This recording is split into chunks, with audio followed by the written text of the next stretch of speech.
Çoxdandır şəkil çəkmirəm, ona görə yenisini çəkmək qərarına gəldim və çəkmək istədiyim Audrey Hepburn'un bu gözəl şəklidir.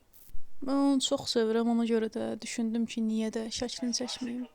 Və şəkil çəkəndə xoşlayıram ki, arxada həmişə bir tamaşa açım və onun səsi gəlsin. Çox ləzzət eləyir şəkil çəkə-çəkə tamaşa izləmək. Ən birinci belə əsas xətləri çəkdim. Burada isə artıq bütün üz-üzgülərini çəkmişəm. Bu mərhələdə olanda həmişə mənə gülməli gəlir, amma sonradan düzəlir. İndi də sıra gəldi bu lazımsız xətləri silməyə. Bütün lazımsız xətləri sildim, indi isə keçirəm yavaş-yavaş rəngləməyə və digər detalları bəlli eləməyə.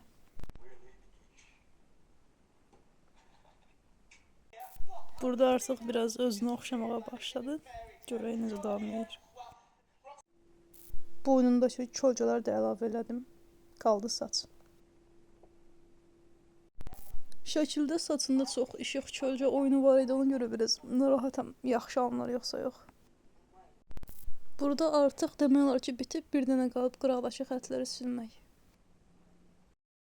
İndi xətləri də sildim, amma sanki bir gözü mənə əyri çıxıb kimi gəldi. Son nəticə belə oldu. Düzdür bilirəm, mükəmməl deyil. Amma bu da məni qane eləyir, çünki 3-4 ay əvvəl rəsmən belə çəkirdim.